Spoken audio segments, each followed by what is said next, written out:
Monday Rundown, September 9th, brought to you by High Noon. It's time to load up the ice and break out the oversized lawn games because the High Noon End Zone Pack is here. It includes limited edition fan favorites, pear and cranberry, along with black cherry and grapefruit. The High Noon End Zone Pack is a fall exclusive, which means it's here for a good time, not a long time. Visit highnoonspirits.com before your next tailgate and find a pack near you. All right, football heavy show. NFL, we got Nikki Smokes and Jerry. Where do you guys want to start? Go ahead. No, we're the 1-0 boys. I was just holding up my one because I know I got the L. You're an L. Rico, a quick question. Is that I don't hate the haircut. I don't like the haircut. I'm just in between on it right now. Is it a faux hawk? What is it? No, it's just like a little higher in the front. Like this is the way it goes. Gotcha. You know, it reminded me of when I was a kid, my mom used to take me to the barber and I hated the haircut and my mom used to call it the flip front. Where it was that's kind of what it is. Yeah, and the flip in the front is just a straight in the front. I hated the haircut. But but it's kind of the whole kind of the whole thing. It's a little higher than just a flip. Yeah. You kind of look like a great value Italian right now. Thank you. You got the clean face, the slick hair, you got the titties in all your videos, and you're like, you know what? I'm gonna just take my hair stuff full. Yeah, you got the tracksuit on, you look good. Any new tracksuits, Rico? Yeah, a few. Nice. That's big. Yeah, a few. So we're always collecting the tracksuits. All right. Let's start with your boys, Nikki, because I think that was like the biggest clip of the weekend. I want to say Dolphins 20, Jaguars 17. Tyreek Hill arrested before the game. Whoa. He wasn't arrested. All right. That's what I got in my notes. Detained, Rico. You're going to get us fucking sued here. Detained. Does the touchdown, has an 80-yard touchdown, which you knew he was going to get. Yep. Does the handcuff thing, which was so obvious. I wish there was a way to bet on him doing the handcuffs because that was so obvious. Yeah. And Jaguars blow a 14-0 lead. You guys kind of steal one. What are the vibes off of week one with the Dolphins? Yeah, so let's start with Tyreek Hill. One, he was detained, and I don't know what it is. And look, I'm a very pro-cop guy, but I don't know why cops feel the need to detain. They detained Scotty Scheffler, the #1 golfer in the world, and then Tyreek Hill's pulling up to the game. And they detain him. It's like, come on, like you should know who these people are. And if it's a traffic violation, like don't put him in cuffs, man. Write the guy a ticket and let him move on. I think he got paid an administrative leave. Put on an administrative leave. The Scotty guy or no, Tyreek? Tyreek's really? That'd be quick. I think so. That'd be quick. That'd be real quick. But yeah, the second he got arrested, and I saw the Adam Schefter tweet saying that he was going to play. I sprinted to DraftKings. I bet him to score a touchdown. That cashed. And then the 80-yard touchdown handcuff behind the back celebration. I called that before the stream. We were on the stream. I said, I guarantee you he's going to hit that handcuff celebration. He did. It was great. Look, the first half was horrible. I was like, Jesus Christ, here we go again. The Dolphins suck. I already knew Frank the Tank was having a fucking seizure in New York. Thank God I wasn't there or I would have had a stroke. The boys rallied second half. Shout out Javon Holland. He makes that play on Travis Etienne. He came in. It looked like Etienne was just going to walk into the end zone. Holland comes in, punches it out. Next play, Tyreek Hill, 80-yard touchdown. The Dolphins came back, fought hard. We look good. Obviously, have a lot of shit to iron out. By no means do I think we're a powerhouse or we're contending for a Super Bowl at the moment. But hey, we're 1-0. I'm not complaining. And yeah, we'll see where it goes. We got Buffalo Thursday night. Should be a good one. Yeah, that was the thing I was going to ask Jerry. I was going to put we did this thing on Pick Central, like an exercise of crossing teams off who can win a Super Bowl. And there was a few obvious ones, one of them being the Giants, the Panthers. But if you were going to put your nuts on the table of a team who's really good, but you just think cannot win a Super Bowl, Jerry, do you think it's fair to say the Dolphins can't win a Super Bowl? I don't think it's fair to say that yet, no. Okay. That's a good answer, Jerry. No, not yet, at least. I mean, they still have so many weapons on offense. It's just going to be so hard to keep up with a team like that throughout the year, especially later in the year. You know what I mean? If they can run the ball really good, I think they're pretty dangerous. Yeah, and we're going to go Odell back after week 4. I know he's not prime Odell, but he'll definitely be a huge upgrade in the slot over fucking Durham Smythe and Jonnu Smith. I know they play tight end, but they were trying to get them the ball like their wide receiver 3, and those fucking bums got bricks for hands. It was excruciating to watch. Look, no disrespect to our people, but when you have guys like Tyreek Hill and Jalen Waddle on the outside, stop trying to get the ball to the white dude. It just doesn't work out. get the ball to your playmakers and let them I make mean, plays. there's some white dudes that can play. Some white guys who go play. Yeah, but not in Miami. They live in LA. Cooper Okay. Kupp went crazy yesterday. I said he's in did. LA. He ain't great in game. Miami. Jerry, your boys win the game without scoring a touchdown. Yeah. How good is this defense? I mean, defense is elite. I mean, they're always pretty damn good. I think this year they're going to be great. Like I said, like the last 3-4 years, they've been really, really good on defense. This year, I think they're going to be in that elite category where they're like a top 3 defense. It's just Mike Tomlin football, Pittsburgh Steelers football. We're going to run the ball. We're not going to turn it over. We're going to play defense, and we'll beat you with field goals. Doesn't matter. So I don't know. I don't know really what to make of them yet, but defense is lights out. I have 2 questions for you. One, Mike Tomlin with no hat. Is this the new wave going forward? Yeah, I loved it. Bald Mike was incredible. And then 2, I do think there's a case to be made that the NFL has it out for TJ Watt because it felt like every time he got a strip sack or a big sack, they were throwing some garbage flag. Do you think this is like an attack on TJ? So I don't think it's an attack, but you know what's crazy, Rico? I don't know if this is in the sheet, but TJ Watt has a strip sack on Kirk Cousins, gets the ball. They call it offsides. Play goes on, whatever. Doesn't get credit for the strip sack, no turnover. Halftime comes around. After halftime, the TJ Watt said in his press conference after the game, the ref came up to him and said, "My bad, that was on me. I missed the call. I looked at the tape. You weren't offsides." I even put out a clip there on Twitter that showed him not being offsides on that play.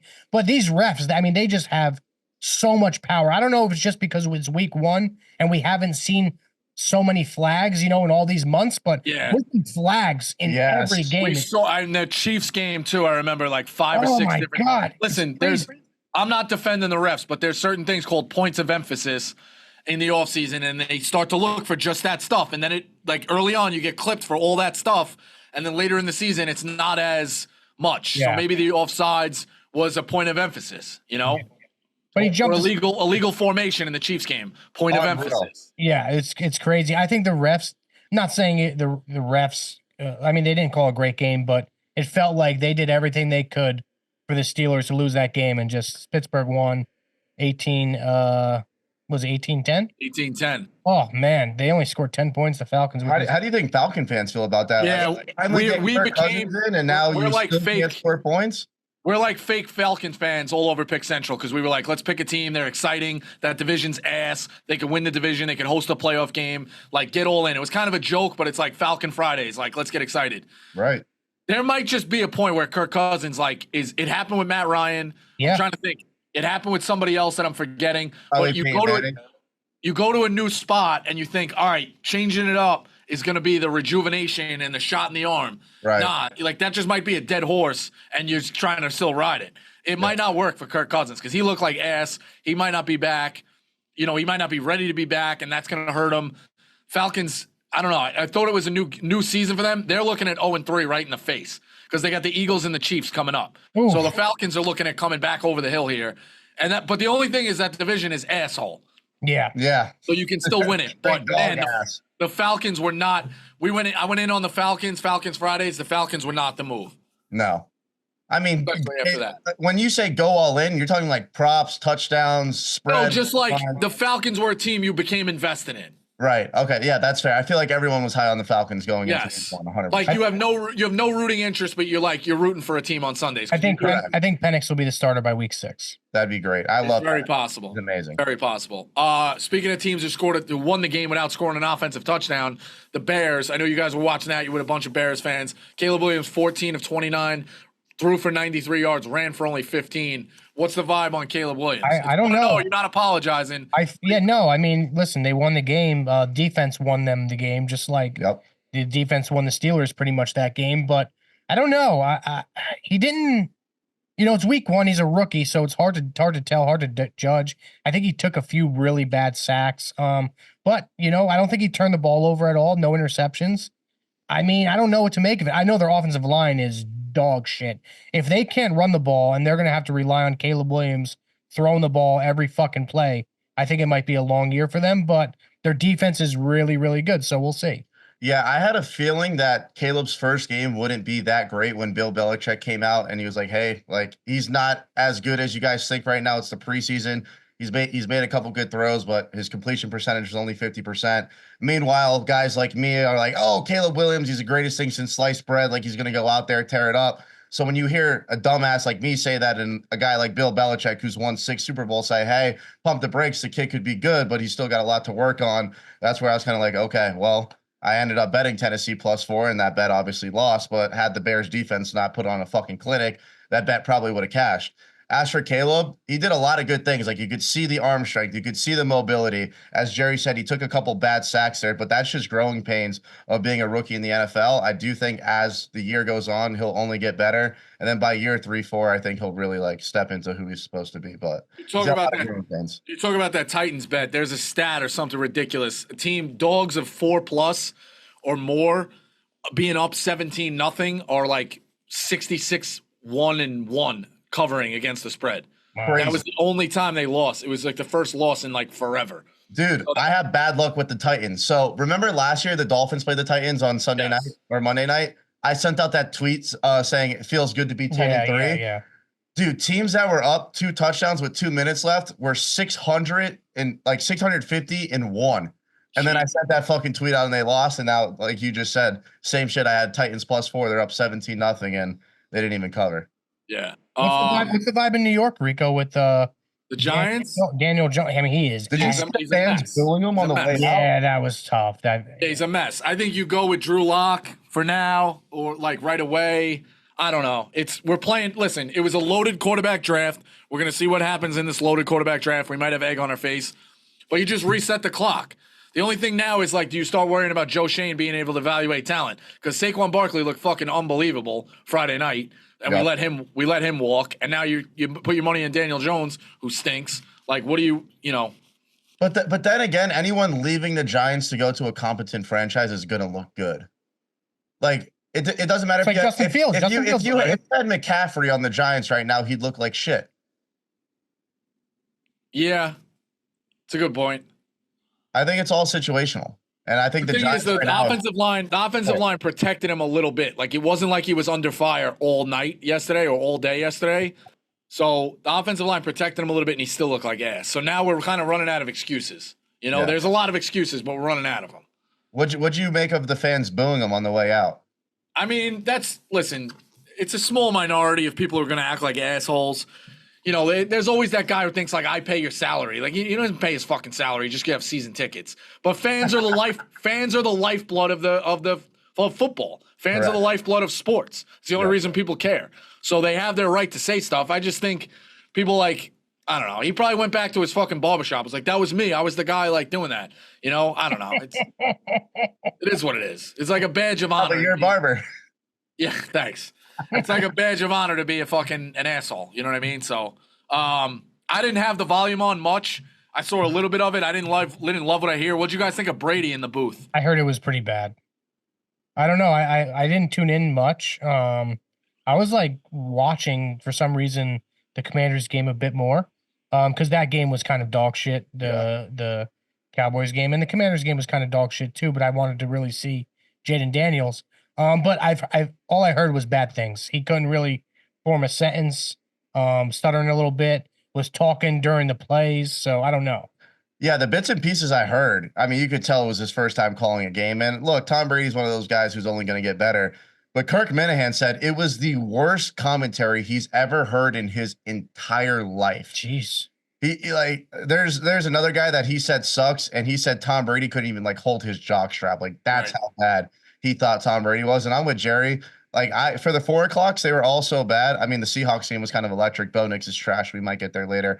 I was just watching Red Zone for the 4 o'clocks because they were either a blowout or it was just garbage. And yeah, so I didn't really listen to the whole broadcast, but Kirk did, and he said it was the worst he's ever heard. You guys think the 4 o'clocks are just a letdown almost every week? You have America's Game of the Week, but like there's weeks, I know they're going away with it, but there's weeks you have 2, there's weeks you have 3. You only have the 4 games, and I feel like some of these teams, maybe they're just not captivating. Like the Chargers, I know it's a new blood now.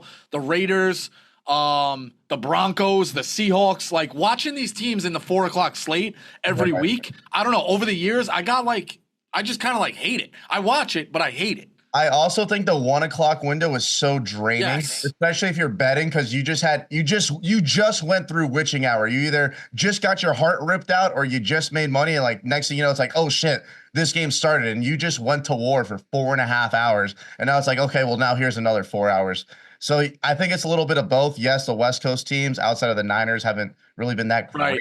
But I think it's more so we just watched 8 fucking games go on. We just got through witching hour, and now it's like, boom, right back in the fire.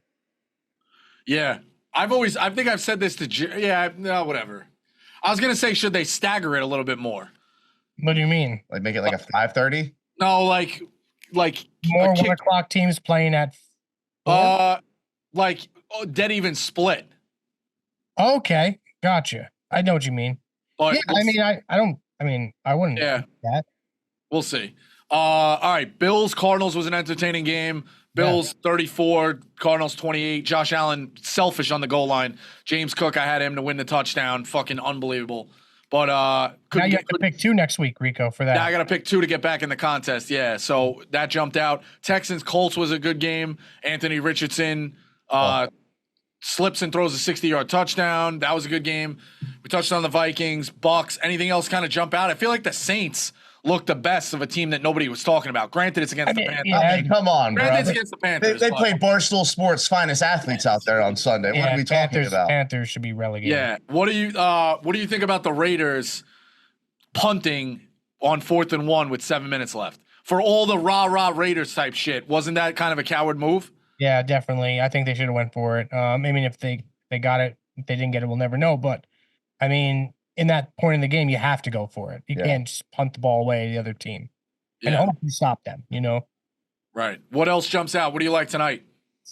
Bro, this game is almost impossible to pick, bro. Yeah, because you don't know what Rodgers is going to be. Like he might tear his Achilles, he might throw for 250. This game might end 13-10. I really don't know what to expect. And now the Jets have a great defense. Niners have a great defense. I feel like that's set in stone. If I had to take anything, I'd probably just take the under tonight, but I feel like everyone and their fucking mother's gonna be all over the under. Yeah, I kind of like the under 2 tonight, but I just don't know about Rodgers coming in there and just throwing for 3 touchdowns. Like, I don't know if I see that, I know he's got better weapons, than he did. Obviously he only played 1 game last year, but the team all around is way better than it was last year. So their defense is really good. Breece Hall's electric. Garrett Wilson is electric. Mike Williams, I think that's a guy a lot of people are sleeping on. Mike Will made it. He's a good deep threat for Aaron Rodgers. Good in the red zone as well. So if he could stay healthy, this Jets team, I think sky's the limit for them. Yeah. Yeah, it's going to be a tough one. I got McCaffrey to score 2 TDs. I know he's questionable of a little bit of health, but if they're going to give him the ball late, I like the value. You can't bet him 1 because it's minus 165 or even, That's a cheap line for him to score. Minus 160. Bro, remember last year? It was like minus but it's week 1. That's the thing. It's week 1. It is what it is. I took him for 2. It's plus 330, so we'll roll with that. And the rest of the room's on Breece Hall. I'm going to jump on Jerry with that too, Breece Hall for a touchdown as well. I think Smitty's been talking about it. You look at some of he has 7 carries for 100 yards. Like him as a featured back, he might be ready to explode now. So Breece Hall is the guy. Second half of the rundown brought to you by Pardon My Cheesesteak. Football is finally back, and ordering Pardon My Cheesesteak for your game day meal or late night eats is the best play call you can make. Pardon My Cheesesteak brings you awesome cheesesteaks and loaded fries delivered right to your doorstep, and will be offering free delivery throughout the entire football season. Take your pick on our delicious cheesesteaks made with fresh, thinly sliced steak, melted provolone, mouth-watering cheese sauce, and caramelized onions on a toasted hoagie roll. We have classic cheesesteaks, Chipotle cheesesteaks, chicken cheesesteaks, buffalo chicken cheesesteaks, and many, many more. You can order the popular Big Cat Combo and get your cheesesteak of your choice, fries, and a drink. Find a Pardon My Cheesesteak near you and order yours now at pardonmycheesesteak.com. Use code AWL for free delivery. All right, college. I know Jerry's not really into college, but I'm sure you're paying attention to some of the headlines. The real one, 28-point favorite. 5-0 on his bets. What? You? I thought that was the main headline for college football. All right, yeah, that's the main headline. Better than Saturday. me. Yep. Good hit. Good hit. I got to plug myself sometime. That's all. You got to plug it. Notre Dame loses to Northern Illinois at home, 16-14. The thing to point out too is they were outgained by about 100 yards. This was an ass kicking. I don't want to say an ass kicking because they won by 2, but like Northern Illinois came in there and didn't take any of their shit. Is Notre Dame at home maybe the most overrated like cliche in sports? People think, oh, you can't go into Notre Dame and win. You got to worry about Notre Dame at home. Oh, that game's at home. Notre Dame at home has become a fallacy. Everybody goes in there and wins. That's because they're not Catholic anymore, Rico. They stopped being Catholic, and now everyone just walks in there, brings all the evil spirits with them, and they just take over their trap. I walked in this morning, went to the Chicago Boys office to congratulate, Chief, Eddie, White Sox Dave on the Bears being 1-0. I walk in there with a smile, and Chief's like, "What do you want? Why are you smiling at me?" I'm like, "Bro, what's wrong with you? Like, you guys just like." I'm freaking out about Notre Dame. I'm having a fucking panic attack. The season's over. I'm like, dude, this is the most Notre Dame shit to ever happen. Every single year, they book one of these small schools and they walk into their house and they take over their trap. That was the most Notre Dame shit that could have possibly happened. Beat an SEC team week 1. You have Northern Illinois walking. I live in Illinois. I don't even know where that fucking school is. Walk into your house and fucking smack you up. To the north. So, yeah, I mean, it was just the most Notre Dame shit ever. Most Notre Dame shit ever. Church said it's north. It's probably up by Mesa. It probably is north. It's north. It's northern Illinois. I would hope it's north. Yeah, it's crazy. Now, the guy crying was great. I mean, that was awesome to see. Do they have to win out to make the playoff? Yeah, absolutely. I don't even know how college works, so I'm going to say yeah. Because they're non-conference. I mean, do they have what big games does Notre Dame have left? They have USC left and Florida State. With Florida State's turning into ass at US. Yep. And the other thing is that no one's talking about, and this happens a lot in college. They beat Texas A&M. Texas A&M's a great win. Hang your hat on Texas A&M. You know what could happen real quick? Texas A&M takes 4 losses. Yep. So Notre Dame better be careful. They basically have to win out, I think, to make the playoff. I agree. 1,000%. Texas blows out Michigan. I mean, listen, I'm sitting in the man's office. He was all in on Michigan. That was just a difference of a have and have not. Texas has a quarterback. Michigan doesn't have a quarterback, and he showed the difference there. All-time brutal beat for the under in that game. Michigan scores with like a minute left to go right over the total of 42.5. Brutal with that. But Texas looks – I know we say it all the time, back. Texas is back. Texas has been back since last year. Yeah, off of a playoff. Texas is staying back, though. That's the thing. No, they look great. Steve Sarkisian's done a great job. Back. That just sounds bad. But shout out Texas though for sticking with Steve, because he went like 5-8, then they went 8-5. People calling for his job, then playoffs, and now they look like one of the best teams in college football. So shout out to them for sticking with their Rico, guy. did you ever stay back in school? No, I was always good. I'm just curious. So. Did you stay back? Did, yeah. How many years you say that? 1 year. That's it? Yeah. Nice. Okay. What grade? I feel like staying back is a thing where it's always early. Yeah, it's got to be like 2nd or 3rd grade. Anything grade. Past that. Yeah, one kid told me he stayed back in kindergarten because he didn't learn how to share. I was like, you're full of shit. That's translation for he still doesn't know how to read. Right, exactly. He's a moron. What about Colorado? Let's talk about that. That's the next one. Colorado gets absolutely whopped by Nebraska. Shedeur Sanders goes to the locker room with 2 minutes left, calls out the offensive line. It's everybody here wants to love Deion, and he's got a good thing going over there for now. It always seems like there's a lot of fucking baggage up at Colorado. Yep. Yeah, I don't know. Like, I like Deion. He was here. The show we did together was great. He just might not be a good coach. I don't know. Like, maybe a great recruiter, but I don't know if he's like a really good coach. And he's like, it just always seems like there's something. Crazy too. He's yelling at reporters. It's got to do certain things the way he does that. He comes in, he runs everybody out. That team was ass, obviously, so he wanted to get guys in. The recruiting, like he's got his guys that he obviously shows favoritism towards. It just seems like there's a lot of baggage at Colorado. Yeah, they brought their Louis bags to a country bar. I mean, like everyone wanted to love this team when they first came in. And look, I still love Deion. I think he's great. I think he's like a really good role model for these young kids, and the shit he does for them off the field is fantastic. But like when you have, I mean, your son's the fucking quarterback, and he's just out here throwing the O-line under the bus. And Deion did the same thing last year. He threw the O-line under the bus. And look, the offensive line might suck, but part of being the quarterback is when shit is bad, you take the blame for it, even if it's not your fault. Like that's what comes with the position. And when things are great, you you direct, or what do they call that? Distribute the success to your teammates.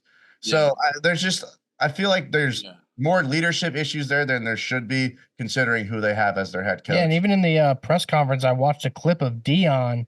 They asked him about the throw Shador made when they were backed up into their own end zone and he threw the pick six. He was like, "Yeah, Shador, he never does that. Never does that. That was on him." And then I heard they instead of having the band play their fight song after a touchdown, now they're asking for Shador's rap song to be played after they score. Oh yeah, I didn't even know. Really? Yeah, I think someone's blogging that as we speak. That would just be all-time bad look on Dion. Yeah, man. That's the thing. It's like that's me over we right there. You can't have that, man. It's a lot of that. I do like Travis Hunter a lot, though. Travis is a dog, bro. He could play. Yeah, He can definitely play. He will be a stud in the NFL. Yeah, like the other flip side of this is Will Compton now is staring at now. The thing with Nebraska, you got to be careful about. It's the same as Notre Dame. They win this big game, then do they have a letdown? Because they're staring 7-0 in the face the rest of their schedule. But Nebraska is Nebraska. Do not be surprised if they throw one. Yeah, but they also have Patrick Mahomes as quarterback. It really is kind of crazy that he looks like how much he looks like Mahomes. Yeah, no? it's weird. Bro, the mechanics, the jersey number, his helmet, did you see his pregame? He like runs down the zone, jumps the same way as Mahomes.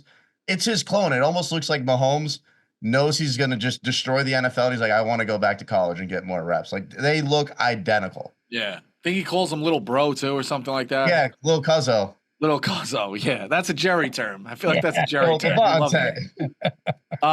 This kid, I don't know if you guys stayed up late. This kid for Boise is got to be in the Heisman conversation now. He had 100. Ashton Giante had 192 yards, 3 touchdowns. That was an entertaining game. I'll never understand this. Oregon got lucky with some punt returns and kick returns, but the kid dropping the ball when you drop the ball right before the line, I'll never understand that. Yeah. Luckily, his own guy picked it up, right, and scored. Yes. But, I don't understand. I never understood that at all. Get in the end zone. I get a Tennessee. every time I see that happen. Tennessee blows out NC State, and then Clemson looked pretty good coming back off of a loss, 66 points. Anything else jump out in college? No, I need Clemson to stay hot, though, because if Miami wins the ACC, not only will I get chirped from everyone back home, but I will lose so many futures because I don't know why, but I put Dabo Swinney and the Clemson Tigers in every single one of my college football futures. Ooh. So I need Clemson to stay hot. Need them to stay hot. Okay. All right. Post show, anything to plug? Anything? House call Jerry will be recording on Wednesday. Anything to plug, Nikki? I've been liking those videos you've been doing around the office with the guy who only cares about his bets was pretty good. Oh, the skits? Yeah, thank you. I appreciate that. So I started this new thing called Nikki's Third Leg. And so basically what I do is I find 3 props. They're obviously all juice, and I try to get it to pay out even. I hit the first one. I hit the second one. And then the third one, I hit the first two legs. It was Jonathan. It was James Conner over 40 rushing yards, James Cook over 50 rushing yards. The last one I had was Jonathan Taylor over 50 rushing yards. At halftime, he has 35 yards. I'm like, oh, JT will get 15 yards, no problem in the second half. It goes all the way down to essentially almost the last drive of the fourth quarter. Colts have the ball on the 6-yard line. JT rushes it to the 1-yard line. So he's at 50. And if he stays there, I win my bet. They hand him the ball again on the 1-yard line. He loses 2 yards, and that's how I lost. So now I got to start back over because the goal is to start with 20 and turn it into $5,000. But if I hit that one, we would have been in business. We would have been buzzing. But back to the drawing board. So here we go. Yeah. How many times do you think you're going to reset? I'm not rooting against you. It's just very hard to do this stuff. Yeah, but at the end of the day, I'm only losing $20 every time I reset. Yeah, that's what I said So too. The reset is going to be, you have to hit like 8 in a row. Yeah, I got to hit. It's really hard. It's hard to hit. That's the fun though, and the most I lose every week is $20. Right. It's not like I'm investing $1,000 to make it 10,000. It's $20, and we get hot. We stack them up. And then, dude, if I get one of them to hit that $1,500 bet, and I have people riding it that have tailed it from day one, and it's $1,500 to win $3,000, like that shit will pop off. No, it's a great idea. I've seen it before. It's this one I like though. With the third leg is your twist. It's obviously great. All right, that's the rundown. We'll catch you tomorrow. All right, thanks, boys.